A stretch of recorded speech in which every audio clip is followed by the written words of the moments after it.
Asamyukta hastas or single hand gestures.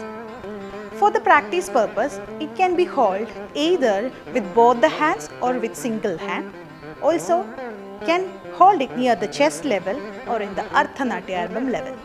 The shloka is Patakas Tripatako Ardhapataka Kartari Mukhaha Mayurakyo Ardhachandrascha Arala Shukatundakaha Mushtischa Shikharakhyascha Kapitha Katakamukaha Katakamukaha Katakamukaha Suchi Chandrakala Padmakosha Sarpashirastadha Mrigashirsha Simhamukha Kankulascha Alapatmakaha Chaturo Bhramaraschaiva Hamsasyo Hamsapakshakaha Samtamsho Mukulaschaiva